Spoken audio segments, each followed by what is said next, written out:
ভিডিওটি হচ্ছে বৃহস্পতিবারে, পোস্ট করতে একটু দেরি হয়ে গেছে। ভোরের আলো ফোটার সাথে সাথে আমি ঘরের সমস্ত কাজকর্ম সেরে এসে দাঁড়ালাম ঠাকুর ঘরে। সবার আগে তুলসী চূড়ায় জল দিয়ে প্রণাম করে পুজো শুরু করলাম। ভক্তি সহকারে ঠাকুরকে স্নান করিয়ে পরিষ্কার করে চন্দন দিয়ে ফুল দিয়ে ঠাকুরকে সাজালাম। আর এদিকে আমার শাশুড়ি মা খুব সকালবেলা উঠে সমস্ত নানান রকম ফুল, দুব্ব, আম পাতা আমার জন্য জোগাড় করে রেখেছিলেন। আর যে সমস্ত ফুল তোমরা দেখলে, এই সব কিছু ফুল আমাদের বাড়িতে হয়েছে কিছু কিছু, ওখান থেকেই তোলা। জগন্নাথ ঠাকুরকে তুলসী পাতা নিবেদন করে সমস্ত ঠাকুরকে ফুল দিয়ে সাজিয়ে দিলাম। আর যেহেতু আমি থাকি উড়িষ্যাতে, তা আমাদের এইখানে উড়িয়াদের তো অঘ্রাণ মাস পড়ে গেছে। আর বৃহস্পতিবারে ওরা স্পেশাল করে ঘট বসিয়ে ধানের ছড়া বসিয়ে মানবসা গুরুবার পালন করে। তো ওদের তো পুজো বলতে গেলে ভোর 4টের সময়ই হয়ে গেছে।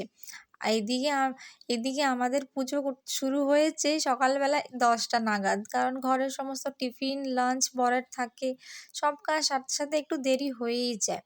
তো সে যাই হোক, এদিকে আমি ঠাকুরকে চন্দনের ফোঁটা দিয়ে, ধান দুব্ব দিয়ে, সিঁদুরের ফোঁটা দিয়ে, আমের পল্লব পান পাতা দিয়ে সমস্ত কিছু একেবারে সাজিয়ে দিলাম। আর কতই না ভালো লাগছে দেখো, ঘরটি জবা ফুল দিয়ে আর নানান রকম ফুলগুলো দেখলেই মনটা যেমন জুড়িয়ে যাচ্ছে, এত সুন্দর ফুল লাগছে না, কি বলবো। যেখানে ঘট বসাবো ওখানে ফুল, দুব্ব, ধান দিয়ে, আম পাতা দিয়ে সমস্ত কিছু রেডি করি। এদিকে জল শঙ্খ রেডি করে নিলাম। আর এদিকে সবার শেষে আমি দীপ জেলে আরতি করলাম।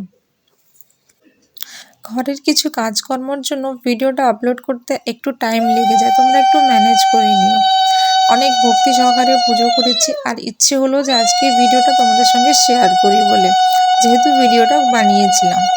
ভিডিওটা পুরোটা দেখার অনুরোধ রইল। কেমন লাগলো অবশ্যই জানাবে। যদি ভালো লাগে একটা লাইক কমেন্ট করে পাশে থেকো। দেখা হবে নেক্সট আবার ব্লগ ভিডিও নিয়ে।